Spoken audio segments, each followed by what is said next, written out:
Hello, hello, hello. Good evening. Thank you for tuning in to the Keeping It Real show on Reconcilers Radio. My name is Amanda, the host for the show. Hope you're having a blessed and wonderful evening so far. So if you just joined us, you're not too late for the show. And today I am joined by a very special guest. Hello. Hello, everybody. My name is Asan the Artist, and I'm a multi-creative artist. Hello, Asan. Thank you so much for joining us. Hope you're enjoying the show so far. I know you've been with us for the past, 45 minutes, and we've been talking. Today, our topic for today, we've been talking about making use of God's creative gift, which is art. And Asan is an artist and a multi-creative artist. Actually, he does so much more. So tell us a bit more about what you do. For example, the shirt I wear, I designed it myself. Really? Yeah. Wow. It was an ordinary white lace, and I took it and then I told the people that work with the dye and stuff that I wanted it to be black and I wanted orange to come out. So I designed the patterns, and after designing the patterns, he made the patterns into the shape I wanted it, and then he pressed it onto the material, and then he dyed it the colors I want. So he had to dye 2 different colors, and he came up with this. I did a couple of them really, and a lot of people like it. So I might end up going into fashion very soon. But then and then I designed some kind of styles which the tailor sewed for me, which is just a different level. It's different. It's incredible. I haven't worn them yet, but it's just out of this world. Now, having said that, I'm an artist on so many platforms. When I use words and I play with words, I use words to paint pictures. Wow. So when I use how words, do you do that? it's easy for me, and it's hard for most of you guys to understand. What happens is this: when I begin to speak about these words, and I begin to talk about the power of creativity and creation and all this stuff. And as I begin to connect with the words and I begin to speak with the words, I begin to describe something. And as I begin to describe it, you begin to see the picture in your mind. And as you begin to see the picture in your mind, you begin to follow my story. As I begin to speak and you see my story, you get to a stage in your life where you connect. And when you connect, you're blown away. That's painting a picture in your mind so that you can see what I'm trying to describe, follow it, envisage it, enjoy it, and experience it. And then that's when you hear people standing ovation, clapping ovation, and stuff like that. Wow, interesting. So how long have you been an artist for, and how do you, should I say, share your, how do you... Creative talent? Your creative talent out there in terms of, not just doing it as a job and earning money. Interaction, collaboration. Collaborate in terms of, connecting it to God, or connecting to the word of God, because you believe, and all of us believe that art is a gift that God has given us.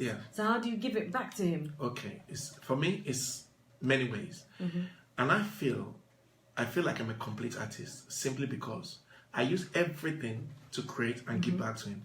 So I give a lot of praises to God directly and indirectly. So when I'm talking to God, when I'm singing to God, I express myself. One of the best ways for me to express myself is when I'm singing to God.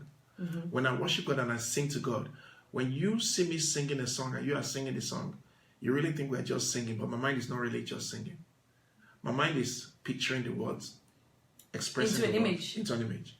So do you then turn that image into a piece of art, or? Sometimes I could. Sometimes I turn it into poetry if I cannot perform or make the art on the spot. If I'm in worship, if I'm in church, if I'm kneeling down, whatever. But if I can, I capture the image and I draw it down and I know I'm going to make it later. That's amazing. Yeah, it is. So does it means that it requires somebody with a creative mind in order to, become an artist? Yeah, you have to have a creative mind. It's like saying somebody has a mathematical mind and he likes addition, subtraction, decimal, and likes all this, and they say it's a mathematician. And you say to somebody he likes to build things and break things up, and you say he's an engineer, and you say somebody is into this, and you call him the name. He's into sports, you say he's a sportsman, he's a sportswoman. The same thing too. My creativity level and my desire for creativity and my ability to be so creative has taken me to this place where everything I express has a creative element to it. So, for example, if I worship so much and I praise God so much, a dance has to be birthed from that. And the dance... Sorry, my camera is just a little bit blurry. No I don't know why it's on the dance is never something that you've seen somewhere before. Most of the time, it comes out of the song and the worship and the love for who I'm singing to. Okay. And then something triggers it. And that's why people say to me many times when I'm dancing, I love your dance, dance again. I said, but you don't understand, I can't dance it again because something moved me to that place and I'm not there anymore. So art has its inspiration, it has a feeling, an emotional connection. And if you lose that, then you cannot express because it's back out of the emotion, it's back out of the spirit. And so in me giving God glory, I give him with music, with dancing. When I come across with fashion, I give it with fashion. I cover my body. So how do you give it with art? By making the painting? Okay, And do you feel like example. that maybe the other arts that is being used outside in the world are Yeah. glorifying God? Yeah. Do you think every art glorifies not God? every art, because God talks about modesty and he talks about many different things. So when you have like the art world, there are many things in the art world. There's the side of the art world that it promotes a lot of sex because they say sex sells. It promotes a lot of nudity and all those things. But then all the people that do those things always say, oh, I don't want children to see it. And then you have PG and you have all those things. So it means there's an element to say it's wrong or it's bad. Or there's a place where they can do it and there's a place where they cannot do it. So in that sense, it has this environment where you can do it and an environment where you cannot do it. So it means that there's something about it that is not quite pure. But when you can leave your work anywhere and everybody can see it, both young, old, any age, any culture, any creation, then it tells you something. It cuts across culture. It's acceptable by all. So people can do what they like because everybody has got freedom of expression. But what they like, whether it's good or not, it's up to you or it's up to them to choose. Because if you don't like something, you turn away, you walk away. So not every art out there you feel like obviously is glorifying God. Because even though you have the gift, you know, Yeah, if but you're the using gift it can to be make... perverted. Can be perverted. It can be perverted. Anything can be perverted. Because there's demonic art, there's spiritual art from darkness, there's vampires, there's all kind of things. Wow. And that's very, very, you know, something that I think that sometimes we don't... occultic symbols that people use. So all kind of stuff. And now it's artists use on clothing. You see a lot of... I mean, before I became like a Christian, I saw a lot of art on clothing. And, you know, before it wasn't a big problem wearing clothing with skull. Yeah. But now I see clothing with skull, I'm like... Or Harry Potter, I'm like, please, I'm not going to wear this. With the skull thing. And I know it's a sort of a design, but I just feel like... But the skull is weird. like a dead skull. It's a dead shape. Yes. It's emptiness. It's nothing. It's representing death. Yes. So why should somebody... But then this is the art that's on clothing. So does it mean that Christian artists, we're not getting out there? That's a part of it. Christian artists are not getting out there. But then Or we're not giving... Or the other side of it is that they're getting out there, but they're not as confident. Or they're getting out there, they're not supported by fellow Christians buying their work. Wow. Or they're actually getting out there and doing everything, but the Christians don't understand the difference. So many Christians are still wearing the skull instead of. Wow, wow. Hello, Barrister Amos says hi. Hello, Barrister Amos. Yeah, hello, Barrister. Please send in any questions that you have, guys, regarding the topic for today, which is making use of God's creative gift of art. And if you're an artist, or if you're not an artist, could be a designer or you know, fashion designer, or anyway, it could be, you know, you make jewelry. Yeah, you make jewelry. Anything else like that. How can you use music. that to glorify God? Because there's so much artwork out there, which I feel like, you know, does not glorify God. And as we're talking, everything out there is just so much in the world that there's not a lot of Christian artists just coming out there. When it's music, yeah, there's a lot of music artists. When it comes to clothing and a lot of that, nobody knows. You're right. You're right. Yeah. So yes, as you were saying. Yeah. So as I was saying, you have to get to a stage when what you're doing, your passion has to overwhelm you. Even the Bible, and the Bible who it was written about, which is God, who was described, which is God, who became the Word and became flesh, which is God, which is Jesus. Of Jesus it was written, as we said, the zeal of the Lord has overwhelmed me. So you have to be zealous about what you are doing. Jesus said, I have a business, but it doesn't make money. My business is to do the will of the Father. So some people like business that make money. It's not bad, but hey, if it's all about making money, then it won't be about loving people because you've loved money already, so you can't love people. So you have to love what you do first. Money will come. That's why Jesus did not talk about money at all. He said, seek first the kingdom. Money will come. But when you change the money, then you're going to leave the kingdom. Because something has to win. You can't have two things. Okay, and also in terms of your artwork, in terms of looking into the community, are you involved in any projects in the community, and how can people get maybe, you know, involved in that? What I'm doing? Yeah, I do a lot of work with community, and I've done a lot of work with a lot of different charities. I did a work recently with a charity in what is to do with homelessness, and I did whereby I combined art and homelessness and ministering to the needs of somebody from the spiritual angle who was troubled, who was depressed, and getting him to understand his problem from an artistic point of view, analyzing his problem, and creating an art that explains where he is and where he should be, and also praying for him. So he gets both sides of things. Then also, I've done some years ago, I did a project with the Dragon Den in the community center. Really? Yeah, in Eltham, and all the 5 of them were on board together. I did an art exhibition, and I took some pictures with James Khan and the lady, I think Deborah, and Theo Mafitas, and Duncan Ballantyne, and the rest of them. So I've done quite a number of stuff, and I did some artwork for Prince Charles some time ago, and I happened to meet him and present it to him. And I did one for Tony Blair as well. He sent me a message back, and I happen to have done a lot of work out there. But one of the things about doing a lot of work out there is when you do work and you don't promote it, or you don't know how to promote it, then you're looked at as if you don't know what you're doing or you cannot do. Yeah, and I think nowadays one of the best ways to promote is obviously online. And if you're not line savvy, exactly, that's another thing. So what I do, I try to collaborate with charities, with communities, if schools invite me in, and corporate companies, and I want to do like more things to do with Black history in the workplace, collaboration, working, team building, using art to solve team building problems, using art as a solution to get people to understand together. Something I call this art project I'm working on now. It's an idea I'm working on. I call it joining the dots. If you bring your dots and I bring my dots and we all bring our dots together, we can create a picture as long as you put your dot in the right place. Wow. Concerning the problem we're trying to solve.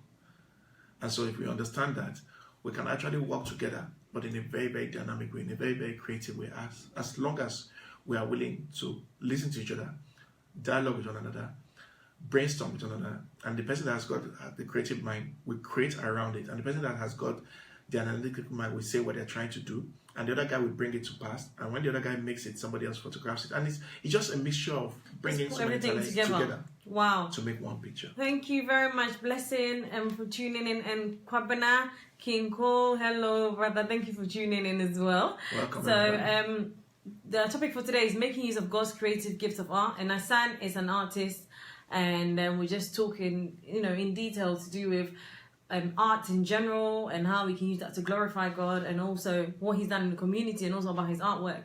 I feel like it's something that's really silent. People don't talk about it. When it comes to art, I feel like, okay, it's more to do with, other worldly things, or, people know all the big names in art. Yes, and that's it, yeah. Nobody knows of any Christian artists. No. It's very quiet, No, or very even if they're quiet. Christian, nobody knows that silent, they're Christian. No media coverage, Exactly. no promotion, Exactly. no limelight, no platforms, and all those things. And they don't have the big stage, like the central stage, like Tate Modern and all this kind of stuff. But then, that's to be expected, because it's like, it's what they want to see. But if you put something extremely great out there, they're going to want to see it. I'll give you an example. One of my best work to date, I call it Walking with Angels. I've made So is it an art piece, It's an art piece. No, it's not a painting, it's a Hello, sculpture. Hansen, thank you for joining us. It's a sculpture, it's a vase. I made this vase out of clay. And this vase has wings on both sides. It's an incredible stuff. It's a masterpiece on its own. And when I was making that vase, I had a voice say, angels are present. But I thought it was my thought. But I just came out of praying, fasting, no food, no water for days. So as I was making it, I realized I was not really making it. I realized the angels were making it. What? But it's my hand that was doing it. But the angels were the one doing it, because I was not thinking and I was making it. And I was making it, and a sudden I stood back and I looked at it and I said, how did I create wings on a pot? I've never done that before. Then I knew that the angels were working with me. So I called it Walking with the Angels, because that piece is outstanding. Wow. Anywhere I display it, it causes standing ovation, because people have not seen anything like that before. I have not even seen it before, let alone create it. So I know there is a God, because I couldn't do that by myself. So you communicated with God Yes, while developing this piece? Yeah. So you have a vase that takes the shape, and then it has the wings on both sides. So it's like a four-cornered wings. And then the pot interlocks against each other. It's incredible. It's incredible. So right now, what I'm looking for if I can get the funding, if I can get the support, so I can raise the money, so I can be able to do a video about the work, talk about the work, express the work in a very top professional level. So that people that need to engage or know about God and see what God is doing in places can really engage with that. Wow, that's amazing. Hello, Sis Chanda. Thank you so much for joining us. Hope you're having a blessed evening. So we're talking today about making use of God's creative gift, and I'm joined today by Asan, who is an artist, and we're just talking about how to get, God's art out there. Should I say, the creative gift that God has given us as believers out there, and also, showcase the ideas that God has given us, because it's so quiet when it comes to music. Here we heard of gospel artists, but when it comes to paintings, when it comes to designing clothing, nobody knows about Christian artists. So we wanted to get a bit more, about that area, and also for those who have that skill, but are not able to. Who have that skill but are not able to use it or step out in it, we wanted to be able to encourage them. So yes, we're going to go on a music break as well for a few minutes, and then when we come back, we're able to talk more, about the topic for today. Okay, yes guys, so please send in any music requests that you have, any questions that you have concerning today's show, please send it as well. I know that obviously it's a topic where people, people don't talk about much, or people push it on the side, because when it comes to do with art, like I said, it's something, especially when you come from an African background. If you tell your parents you're going to become an artist, please don't. They don't even want to hear you say. Yeah. They can kick you out of the house for that. I could draw. I was very good at drawing, but I wouldn't even attempt saying to my dad, I want to become an artist. I want to become who? But I give you an example. Even Walt Disney, he failed so many times. Wow. But today he's one of the greatest ever, and everybody's watching him all over the world. Can you imagine? But he's an artist. But then greatness doesn't come without great waiting. And that's the issue with most people, is that they want it quick. You can't get it quick. If you want it quick, then it cannot really be valuable. Think about it. When you're walking on the ground, when you kick the dust or you kick the stone on the ground, do you see gold there? You got to go deep. Then you go deep, you don't see anything. You have to go deeper. And you go deeper, you don't see anything. You have to keep going deeper. And so if the deep things, the deep collect on the deep, and the deep things of the earth that has value and worth and money are so deep, buried so low, like the building that you have to go deep down before you can come up, then hey, gold is under there, petrol is under there, but it's so far deep, under the water, under the ground, so far deep. That is what is called waiting for years, developing your skill, developing your talent, until you manifest with greatness. That's the only way. Wow. That's amazing. So yes, hello sis, Chanda Abijah all the way from Germany. Says, hey sis, awesome topic. Oh, thank you so much for tuning in, sis. And yeah, it's a great topic, definitely. I've been to Germany before. Really? She's in Hamburg. Oh, I've been in Hamburg once. But that was a weekend. Yeah, connect with me. Yeah, so if you have any questions regarding the topic for today, please send it over. let us know your views regarding today's topic. Making use of God's creative gifts, which is art. A lot of artists out there, and a lot of young people out there who have, a lot of creative gifts, but we're not able to showcase it because we have to find a job that can pay. And you don't want to be. Got a platform. There's no platform. You don't want to be doing paintings and there's no money coming out of it. And you feel like it can't support you financially, and it might be something that God has called you to do, but in the first place, we're not even going there or stepping There's no support. in that arena. Yeah. Exactly. So yes, so send any questions that you have, regarding the topic for today. How have you made use of the creativity that God has given you, and how do you step out? Or you can even answer any questions that send any suggestions that you have as well. How do you make use of any creative gifts that God has given you, and how do you step out of your comfort zone, and how do you also sort of step aside and not be pressured by your parents or family or by peers, or by society, what people are saying, exactly, and popular beliefs, all that kind of stuff, exactly. And so please send in any questions that you have as well as any views. Okay, and when we come back from the break, we're on a music break at the moment. As soon as we come back, we'll be able to answer more questions. So we could possibly go off Facebook Live and come back again, if that's okay. And please join us again shortly. And when we come back, we'll be able to talk more about the topic and about the art. So join us in a few moment in a few seconds.